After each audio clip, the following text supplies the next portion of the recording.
today, what we're going to be discussing is really, it's really who you are. I'd like to get in touch with who you are from a Jewish perspective. Like, who are you?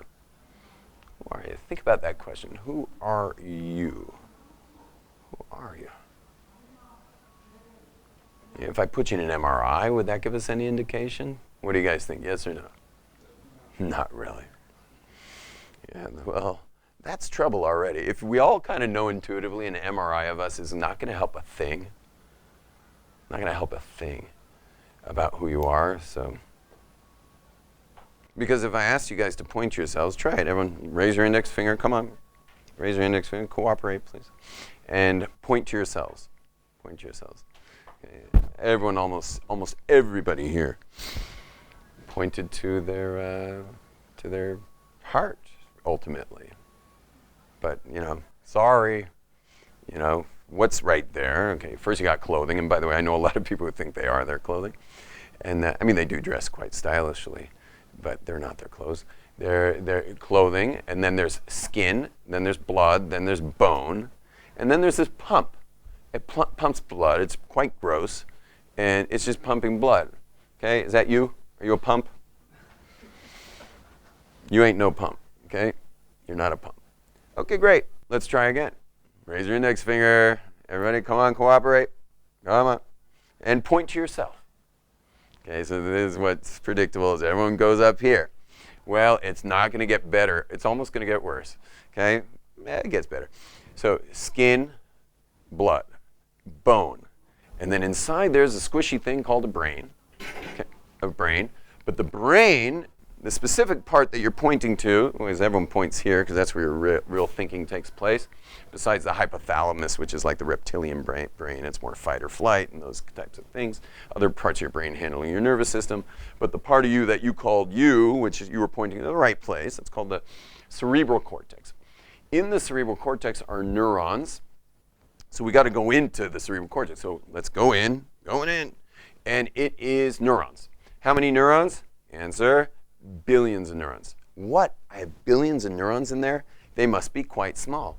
You got it. They are quite small. In fact, they're microscopic. And the neurons are these microscopic things. So I'm a big Pee Wee Herman fan. The neurons are microscopic, and they're Jew, of course. So the neurons are microscopic, and but they're really small. I mean, you have billions of them. So they're super, super small. And there's nothing unique about any of your neurons. They're literally, their job, every neuron's job is to either fire or not fire. Fire or not fire. In other words, 1 or 0. 1 or 0. Now, just like a DVD, which is all ones and zeros, so if you want to watch Harrison Ford, you look at that disc, it's filled with probably, I don't know how many ones and zeros, maybe a billion, I don't know, billion ones and zeros. And when you put them all together, enough of them together, it starts creating patterns.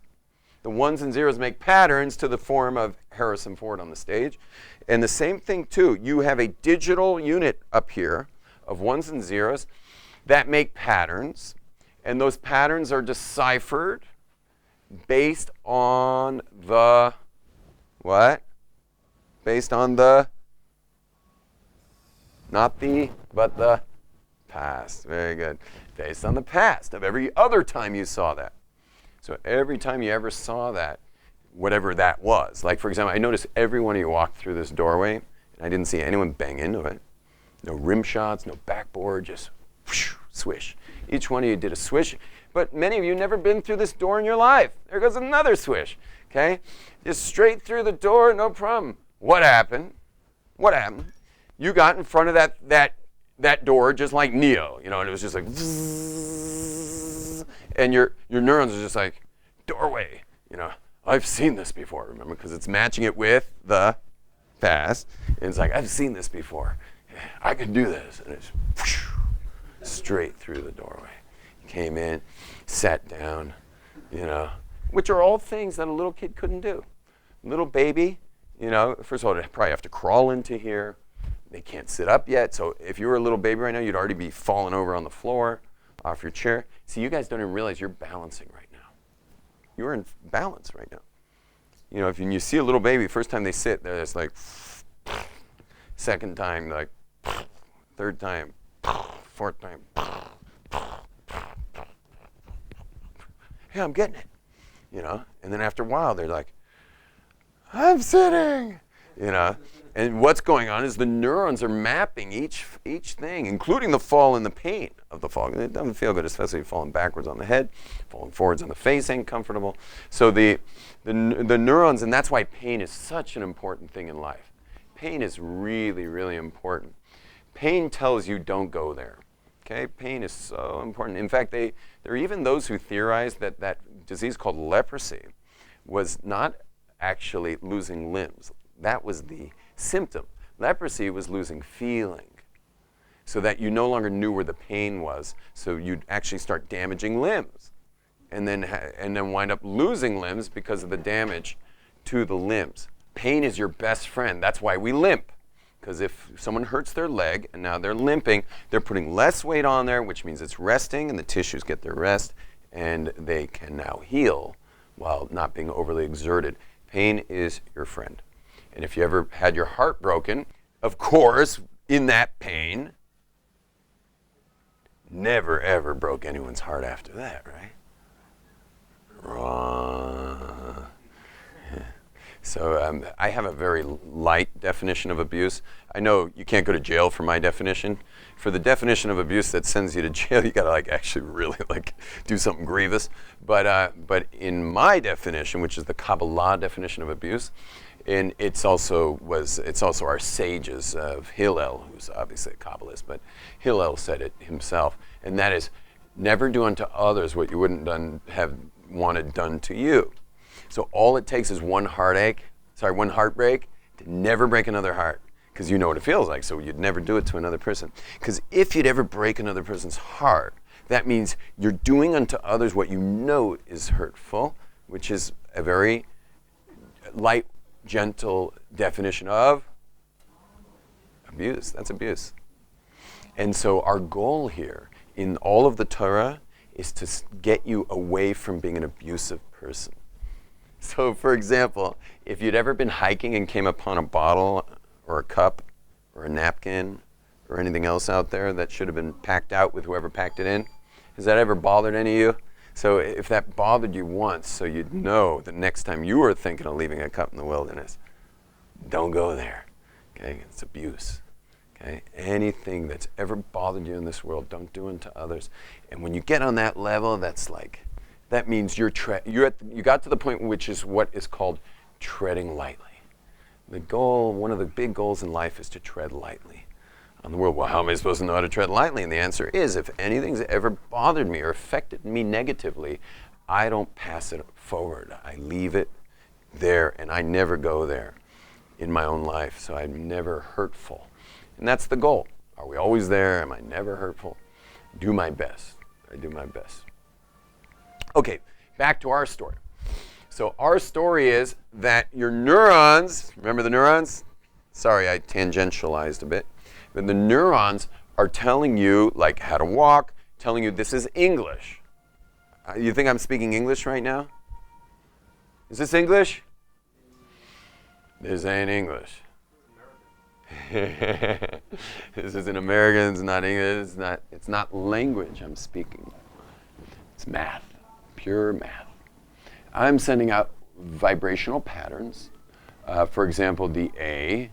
Let's say this is an A. So my vocal cords are moving at 220 vibrations per second. They're shooting across the room at 220 vibrations per second. And as my lips and teeth are breaking up the sounds, it's hitting your eardrum at 220 breaking based on how I break it up. And it's hitting your eardrum in these crazy patterns, because not only are you getting the 220 and all the other frequencies that I'm saying, it's lots of different mathematical equations, but also because I'm breaking it up with the 5 exits of my mouth, which is the guttural, the palate, the teeth, the tongue, and the lips, are breaking up that sound, that's sending it to your ear in these super subtle breakups of the 220s and the 460s and all the different numbers. In other words, you're a tremendous mathematician. Your ear is collecting. It's a super tight membrane that is collecting. It's a drum. And it's like have you ever unscrewed a microphone and seen a little membrane in there? It's also super tight. Okay, it's a super tight membrane. It has tremendous ability to distinguish great equations, like gigantic mathematical numbers, like huge numbers. And it's able to handle it in all its detail in real time. It doesn't compute anything. It sends it via nerves to the neurons. The neurons now have all this information to deal with. We're only going on sound. The same thing's happening with sight, by the way. But it's all coming into the ear, to the brain. The brain's then turning it into English. Am I speaking English? No, I'm not speaking English. I'm just sending out vibrational patterns with my mouth, and they're hitting your ears, and you are making it back into English. Now, here's the fun part. I asked you to point to yourself. You pointed to your brain. Your brain is made of neurons. If I took one of your neurons, let's take, for example, not Phil. Phil's your son. No, I'm Phil. Oh, Shmuel. Phil Schwartz. Phil, do you mind if I borrow one of your neurons, please? You have billions. I got it. Is that all right? Thank you so much. I mean, I know a lot of people are willing to let go of many of these.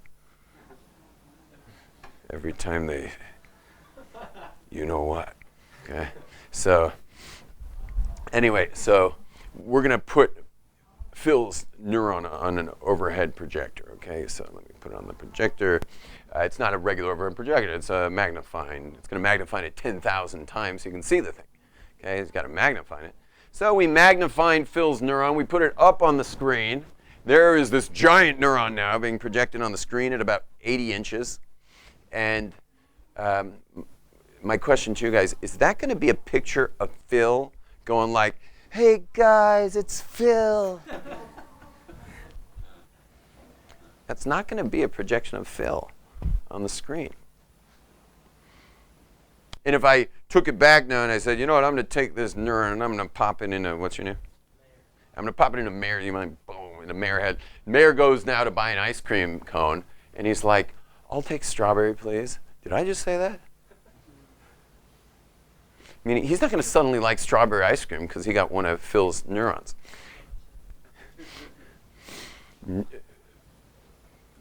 Neurons have nothing to do with you. Nothing to do with you. Neurons are microscopic things that either fire or don't fire. That's all neurons are. They fire or don't fire. Nothing more, nothing less. You put a lot of them together, it starts to tell you like things like strawberry ice cream. You put a lot of things together. Now here's the thing is those neurons are highly fluid. It's like the sea. It's like the open sea. And it's like there's tables in this room and there's like the Western Wall outside and Rabbi Glaser's doing his thing and that's me. And you're just like your neurons are so fluid. So fluid, and they'll just like, they'll go with anything. Your neurons are totally chill.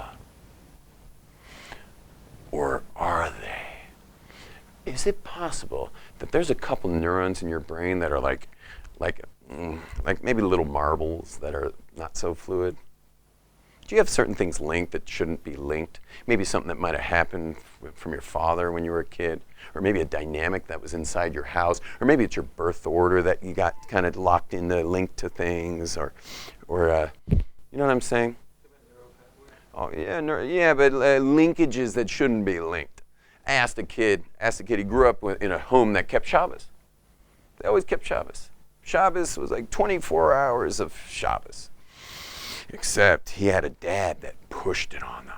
And he had brothers that pushed it on him. He was the youngest kid, and they just slammed him. Like, you keep Shabbos. Boom, boom, boom, boom, boom, boom, boom. You don't keep Shabbos, you are good or you are bad. And what did he link Shabbos to mean? That he is bad. So he has this link, weird link. So I asked this guy, I said, listen, how long are you in Israel? He says, months. How long are you in yeshiva? Months. Keep Shabbos? He says, no, I got to get out every Shabbos. I got to get out. I got to go to Tel Aviv. I got to Tanya. I got to go to the north or go to the south. I can't go near Shabbos. Now, what do I know in my work? What do I know automatically? He's got something what? There's a link there. There's a link. So I said to him, do you have an issue with God? No issue with God. You have an issue with the commandments? No, commandments are cool. You have an issue with the 10 commandments? No, I'm into the top 10 list, great. So you know one of those is Shabbos? He's like, Shabbos. Don't say Shabbos. What's the problem? It's got something linked. Cerebral cortex, meaning the neurons, are supposed to be very what? Fluid, but somebody's got himself a little pebble in there, a little marble in there. Not so fluid, linking stuff up that has no link. They're not linked. Him being evil and Shabbos have nothing to do with each other. You get that? Nothing to do with each other. Meanwhile, well, no, now we got to go back to us. So here we are, we got these neurons, yeah, and we discussed a little bit of the solidity that we can get a little solid about certain things. Someone harmed me, or someone this, or someone that, you know, and we get all, you know, like, we lose our fluidity, you know, lose our fluidity. I'd say the majority of Jews who show up in this classroom who are raised observant have all kinds of crazy things linked up. All kinds of crazy things linked up with their Judaism from bad experiences that might have happened. I mean, a lot happens in 24 hours, you know. When you're growing up as a little kid, there's a lot of 24 hours going by, you know.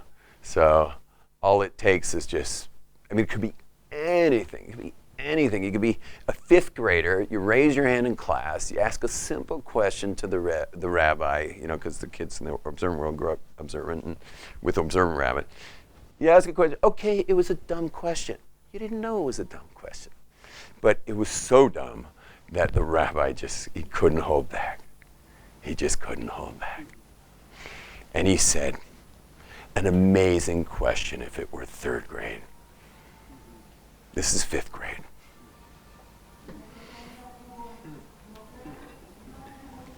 Link, I am an absolute what? Idiot. I'm an idiot. And how many people have I met over and over and capable adults who have considered themselves an idiot ever since? And it's forget the classroom I set up, any classroom, any moment where like you were scared to death to get called on to read just because you were scared to death to get called on to read. I was scared to get called on to read. Who wasn't? But of course, inevitably, the teacher's like, okay, what's your name? Mayor. Okay, Mayor, read. You know, and anyway, I got called on to read, and I totally blew it. Totally blew it. I'm stuttering. I'm like, you know, just because I got psyched out that it was my turn to read. Now, I didn't make up a big story about that, or maybe I did. I don't know. Maybe I have to like see a psychologist or something. I don't know. But but you see how that could be a pebble in the fluidity of my reading or my intellect or whatever. Enough about that. Now, your cerebral cortex is a friend and an enemy. On one hand, it's a friend. Got you through that door, helping you sit. You understand my English. You know, you maybe you know how to do the rings. You know, like an Olympic athlete. Certainly happy about his neurons, because he over enough time, he's now got this amazing Olympic level ring ability. It's only because of the repetitions in the neurons. Clear? But it's also your enemy. You know why? Because it's matching every moment with the past, which means someone who's not on the cutting edge of spirituality is living where? In the past. Now. Living in the past now. Meaning everything's matching with the past. So you know what this looks like now? What does this look like? Jesse James, yeah? What we're doing is we're going, we walk in a party, we feel a little uncomfortable socially, comes the marbles that I'm not really acceptable, or whatever those little marbles are when we're a kid, shoot the place, or go get a drink, or just like, shoot everyone down until you find someone you know. Don't we all search the party for someone we know? Yeah? Just to get a little safer. Okay? We tend to familiarity like crazy. We're always going for the familiar. How are we ever going to grow in life if we're always looking for stuff that somehow already matches the past? So what do? I just knock out everything that's new. Anything that's new, anything that might shape me. Because I was born a piece of clay, and all those teachers shaped me, and my parents shaped me, and I had no choice in the matter. I don't think one person in this room was walking into nursery school with their mommy, and they're just like, first year of nursery school, and they're walking in with their mommy, and they're like, Mommy! And she's like, yes, dear? Can I just speak to the teacher before we walk in that door? I guess so, okay, and stay right here. And they bring the teacher out, and the teacher comes out, and yes, little boy? And you're like, or little girl, and you're like, I just want to know what it is you'll be teaching us, and how do you know it's true? Not one of us did that, not one of us. We just went into the whatever crazy thing that they came to teach us, which had you been born like literally like 500 miles away, they would have taught you something else. They would have taught you something else. Every school system's going for different stuff. And once you leave your continent, you got a whole different textbook of other things going on. And yet we all walked into life that way, which means we were all born as clay, and without any request from us, people just started pushing and making indentations and forming different things out of it. And the crazy thing about us is that ever since that happened and we became like young adults, we never let anyone mess with it again. Don't mess with it. Don't mess with my random shape. And we all know how totally random it is, because if you take that random shape that maybe doesn't look so random in the neighborhood you grew up in, but take that random shape and airdrop it in New Guinea or something, it is the most random shape. They got totally different things happening in New Guinea these days. You take the top kid in New Guinea and drop him in Norway. He's going to be out of his depth. It's random. But we're all so scared that we got the Jesse James thing with the neurons of killing the moments, killing anything that doesn't look familiar to me, knocking it out because it doesn't match the past. And then just once again, like, someone give me something familiar. There's only so long I can stay away from home, because this doesn't fit in my neurological pathways that I was raised with. So you hear how neurons are great, like they can help you win the Olympics, but they can help you lose your life. Because life is about growth. Life is about being full clay, like just being like so impressionable, so that you can grow, so that you can change. You know what the elderly are like in Jerusalem? You would think if anyone was stuck in their ways, it's the elderly of Jerusalem, these old Yiddish guys. I mean, they do the same thing every single day. It's almost like every bean in their cholent on Shabbos day, like almost like comes right into place and goes like that, like in the exact same place the last week in the last 80, 90 years. I remember one of those guys, 95 years old, walks up with this book in his hand. It's one of the personal growth books in Judaism. It's called The Way of the Path of the Just. He walks up. His name was Zalman, Reb Zalman from Brizel, one of the most famous Jews of Jerusalem in this generation. He passed away like 10 years ago. And he comes up to him at the table I was sitting at, and he says, it's going to be a new Zalman. It's going to be a new Zalman. Because he was Plato. He was Plato, and he was so beautiful. He was so alive. He was so alive. That's the goal. Fluid. The neurons are supposed to be fluid. New. It's going to be a new Yom Tov. I am going to be shaped by this day's events. I'm going to be shaped by tomorrow's events. I'm constantly being shaped. The guys who miss me, by the way, when I freaked out and went like Turbo Jew when I was 23, I had been surfing internationally for 12 years, 6 to 8 hours a day. That's all I did was surf, okay? And, well, at night, I did other things. We're not going to go into that. But during the day, I surfed. And what happened was, when I visited after 6 months of learning here, I went back, and a couple of my buddies were out of town, so they didn't get to see me. So they asked my buddies, what was he like? What was he like? You know, like, because they're not Jewish, and And I mean, one or two was Jewish, but the rest of them aren't Jewish. And they're like, what was it? What was it? And so my best friend said to them, that's Darren Doss, an amazing guy, long blonde hair, like Scandinavian looking guy, from Malibu. I grew up in Malibu. So he says, oh, he was exactly the same. All the other guys looked at him like, what? I got these hand washing rituals going on, like out on the side of the car after surfing. We'd go to McDonald's and like totally overeat. So, but I'm not going to eat at McDonald's because I keep kosher from my 6 months in Jerusalem. I'm keeping kosher for sure.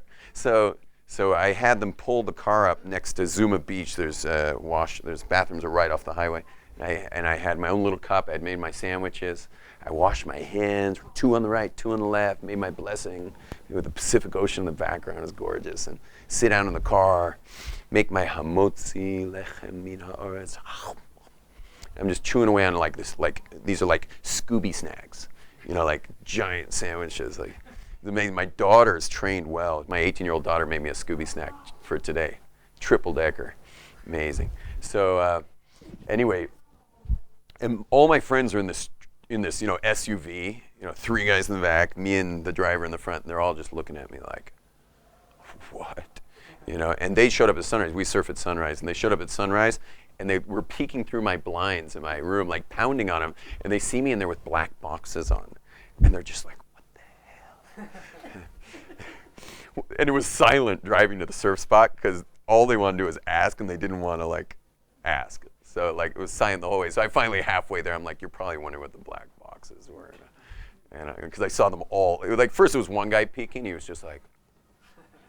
And then next thing I saw was all 4 of them were at the blinds just staring at me. And I was just like, practicing. I saw at the wall, something like that. So anyway, so this guy said, for the guy who missed me when I was there, he said, so what's he like? What was it about? And he says, oh, he hasn't changed at all. And the other guys are like, what? He changed everything. He says, no. Think about Yom Tov. Johnny, English name. Think about Johnny. Ever since we knew him, he's been evolving. When anarchy was in, he was the craziest anarchist there was. When it was like hippie peace love time, there was no one more hippie peace love than him. When he buckled down in school and like actually concentrated for 1 year, he got straight A's and was like doing graduate level studies. In that 1 year he studied his entire career since 11 years old.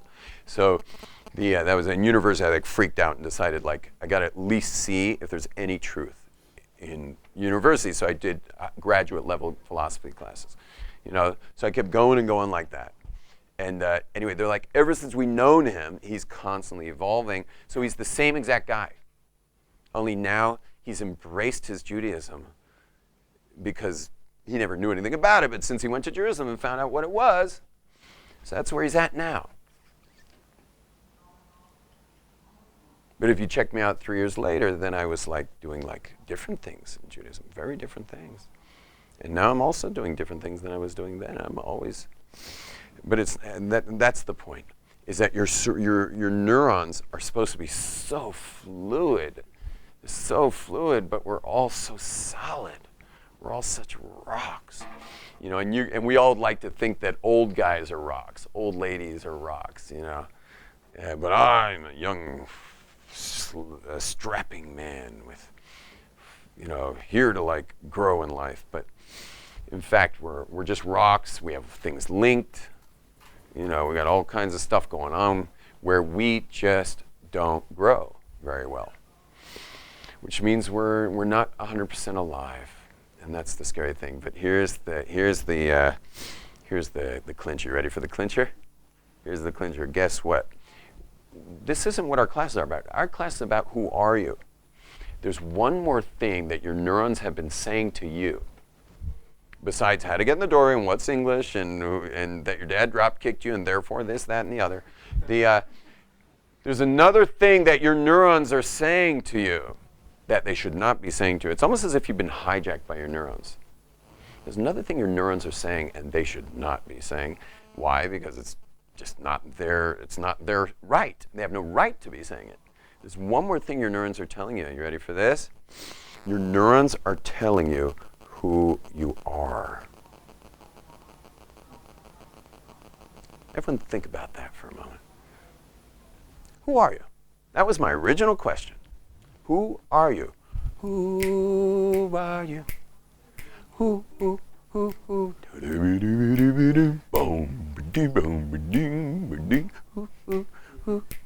That's really in a John Entwistle on the bass. Who are you? Starts to get a little weird, doesn't it? Not my heart, certainly not my neurons. Yet, who's been telling me who I am when I walk through life? Who? The neurons. But if you're not one of them, you're not all of them. If you're not one of them, you can't be all of them collectively. You're not your neurons. You have neurons, but you are not your neurons. So who are you if you're not your neurons? Then who are you? Where are you going to point now? It's a wild thought. And I'm trying to get you guys to where Jews come from, to get the worldview. So then who are you? A work in progress. Beautiful. Let's get some more.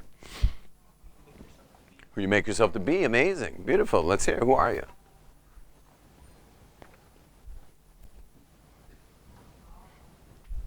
Any other takers?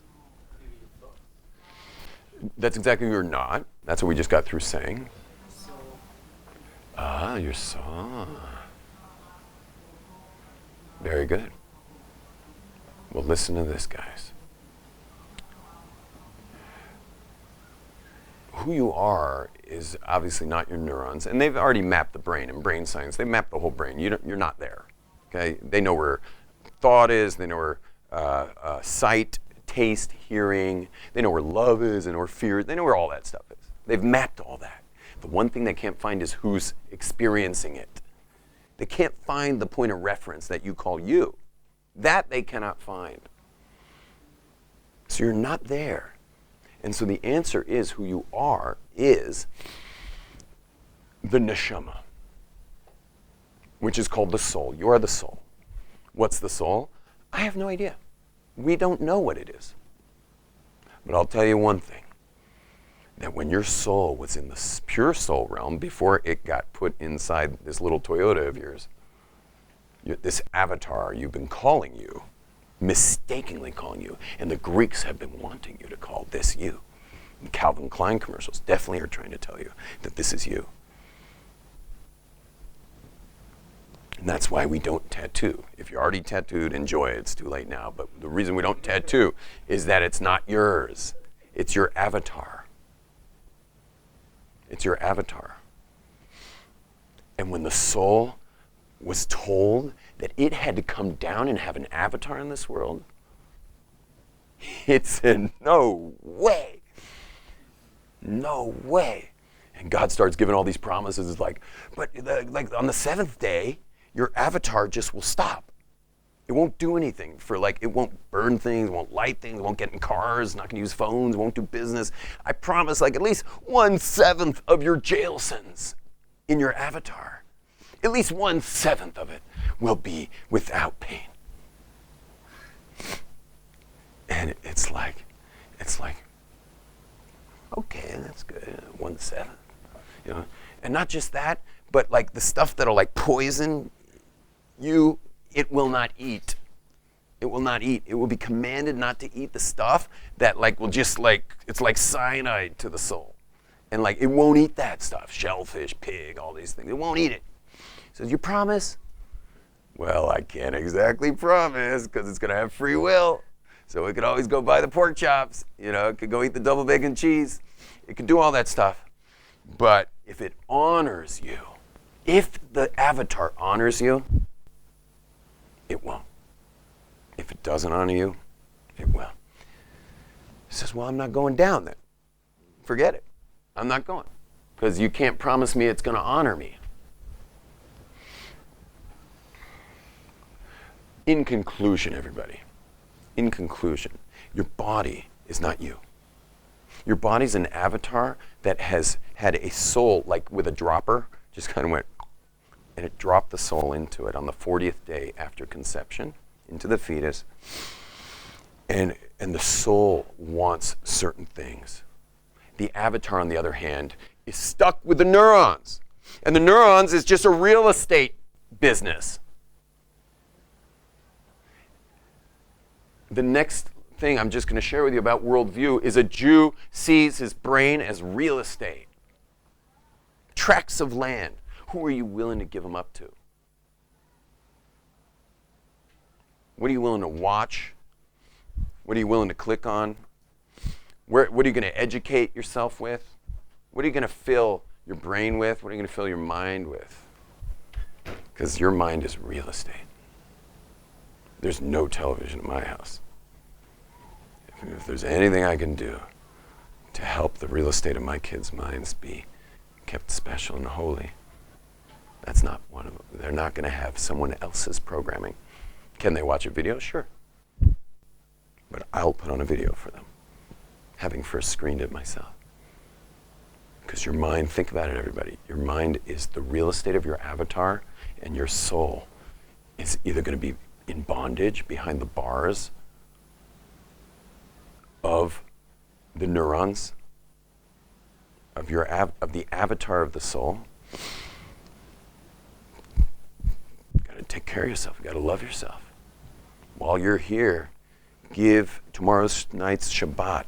Give your neurons a break. Sorry, give your soul a break tomorrow night, and just have Shabbat and let your soul say, amazing.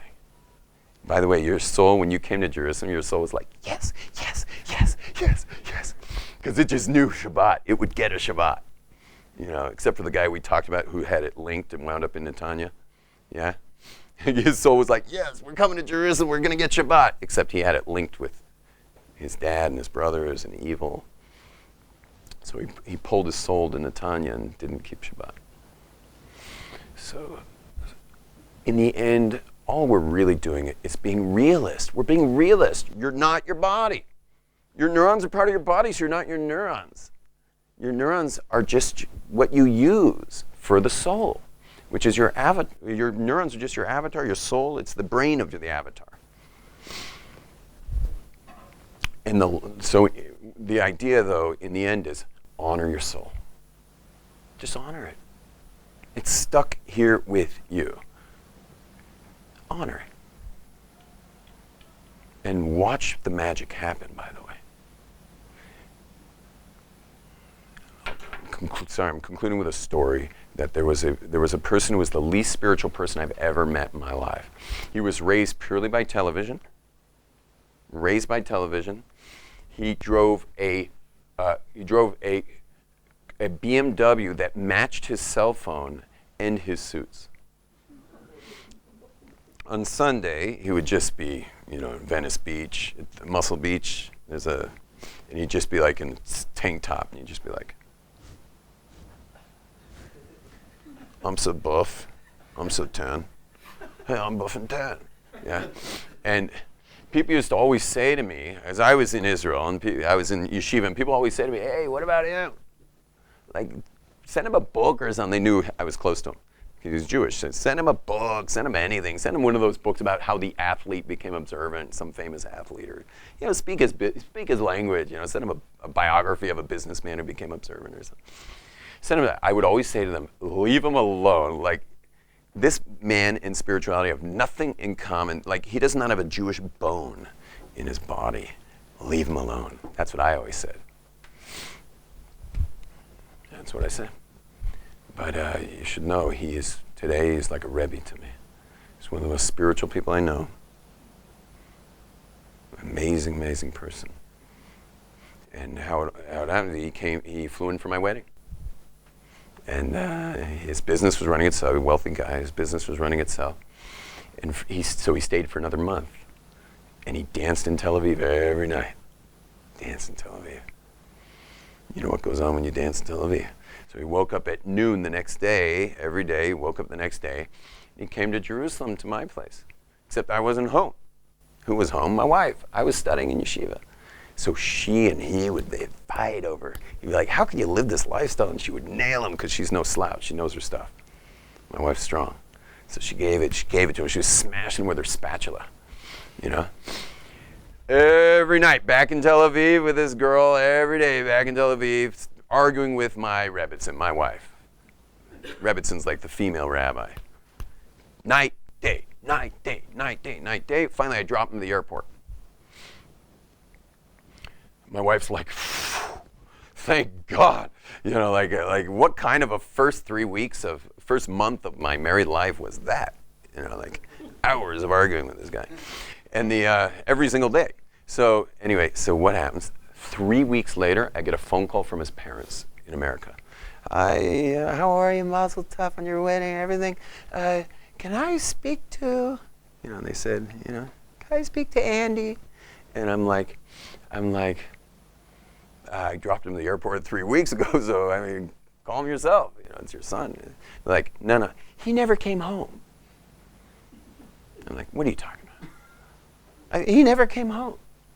Hey, we've called and we've been to his place. He's a sports fanatic, so he's missed all the games. You know, his dad has a big screen TV, and you know, it's every sport, everything's TiVoed, and like, I think now he has multiple screens. You know, and so he didn't come back, and I'm like, come on, you know, and they like, we've been to his place, and I said, go to his place at 2 a.m. Just set your alarm clock and go to his place at 2 a.m.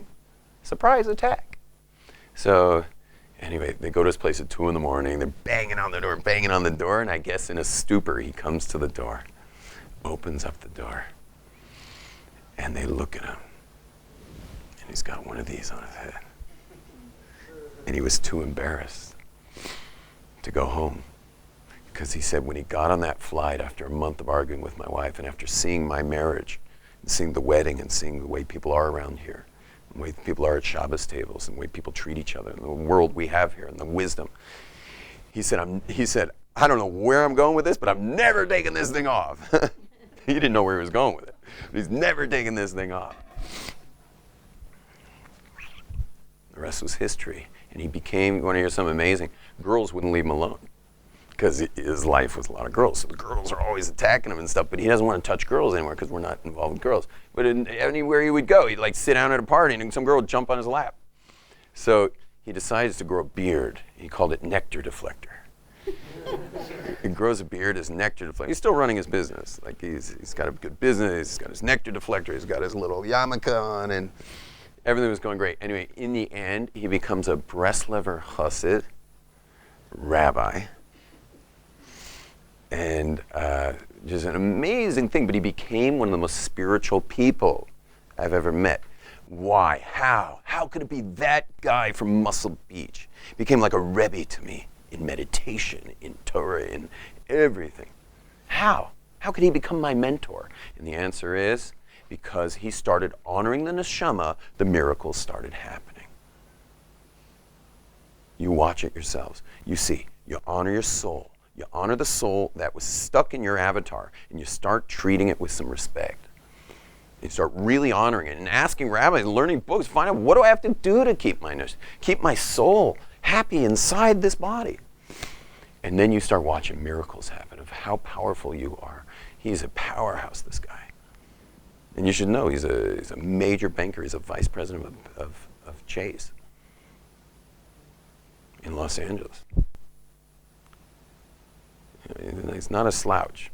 You know, this is the giant Shabbos table. Okay? He's no slouch. Shalom, everyone.